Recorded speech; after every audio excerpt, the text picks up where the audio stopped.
Assalamualaikum warahmatullahi wabarakatuh. Alhamdulillah wassalatu wassalamu ala Rasulillah. Pada kali ini marilah kita sama-sama mengambil pengajaran daripada firman Allah Subhanahu wa taala yang saya petik daripada surah Al-Hadid ayat ke-16. Allah Subhanahu wa taala berfirman, Alam ya'ni lilladzina amanu an takhsha'a qulubuhum li dzikrillahi wa ma nazala minal haqq ولا يكونوا كالذين أوتوا الكتاب من قبل فطال عليهم الأمد فقست قلوبهم وكثير منهم فاسقون. صدق الله العظيم. Yang bermaksud, belum tibakah waktunya lagi bagi orang-orang yang beriman untuk hati mereka secara khusyuk mengingati Allah dan mematuhi kebenaran yang telah diturunkan, yakni diwahyukan kepada mereka. Dan janganlah mereka menjadi seperti orang-orang yang telah menerima kitab sebelum itu. Kemudian mereka melalui tempoh masa yang panjang hinggalah hati mereka menjadi keras dan ramai di antara mereka menjadi orang-orang yang fasik. Ayat ini Allah Subhanahu wa taala menurunkannya kepada Nabi SAW, dibacakan kepada para sahabat bagi mengingati para sahabat dan juga kepada kita umat, supaya belum sampaikah masanya untuk kita orang-orang yang beriman. Ayat ini Allah mulakan dengan alam ya'ni lilladzina amanu. Adakah belum sampai waktunya bagi orang-orang yang beriman untuk hati mereka khusyuk mengingati Allah dan hati mereka itu khusyuk kepada apa yang diturunkan oleh Allah daripada kebenaran. Jangan mereka menjadi seperti ahli kitab.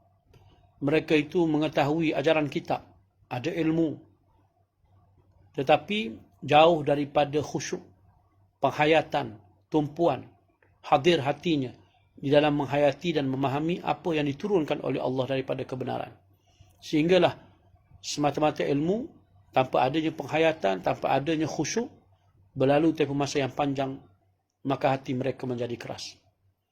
Maka marilah kita dalam tempoh yang ada ini, apabila kita banyak berpeluang berada di rumah, kita mengisinya dengan sembahyang berjamaah, dengan membaca Al-Quran, dengan kita berzikir, ma'thurat, dengan kita memperbanyakkan amal di rumah bersama keluarga, maka marilah kita tingkatkan amalan kita itu bukan semata-mata pada melakukannya, membaca, tetapi dalam masa yang sama, kita cuba untuk mengusahakan supaya hati kita khusyuk, melakukannya dengan hati kita.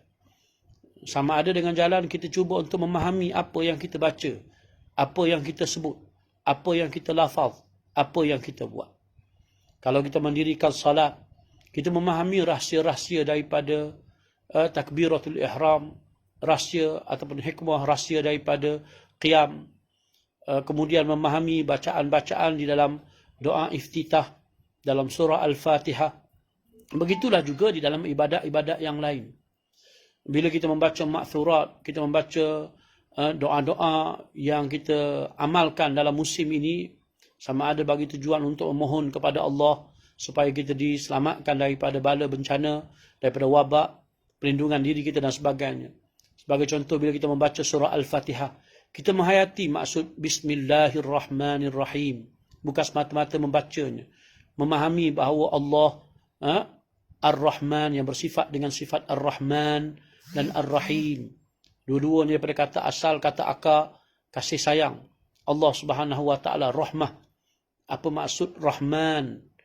Dan bila kita sebut pun dalam keadaan mulut kita terbuka. Sifat kasih sayang Allah yang melimpah ruah kepada seluruh makhluknya. Ar-Rahim. Sifat kasih sayang Allah yang khusus kepada hamba-hambanya ataupun kepada hamba-hambanya yang beriman di hari akhirat. Bila kita baca Alhamdulillahi Rabbil Alamin, puji-pujian yang layak hanyalah untuk Rabb, yakni Allah, Rabb yang mencipta, mengatur, menyusun, mengawal seluruh alam ini. Ma siwallah, apa yang selain daripada Allah. Allah yang menyusun, atur, mengawal, memelihara, menjaga, menciptanya. Maka begitulah Allah itulah Rabb kepada virus corona ini. Maka Allah lah yang boleh untuk menamatkan, mematikannya. Kita baca dalam keadaan kita menghayati maksud Rabbil Alamin. Kita memahami maksud Rahman, Ar-Rahmanir Rahim. Kan? Kita tidak bersendirian. Jangan berputus asa daripada rahmat Allah Subhanahu wa taala. Teruskan. Kan?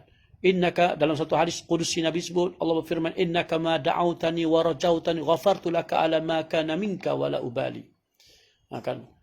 Wahai hambaku, selagi mana kamu itu berdoa kepada aku, berharap kepada aku akan ampunkan seluruh dosamu dan aku langsung tidak peduli. Kan? Dalam Al-Quran Allah sebut, la tai'asu min rauhillah. Jangan kita putus asa daripada rahmat Allah Subhanahu wa taala. Kita sebut Maliki Yaumiddin.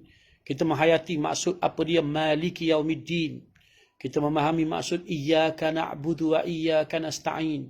Hanya kepada Engkau kami sembah dan kepada Engkau lah kami mohon pertolongan, ya Allah.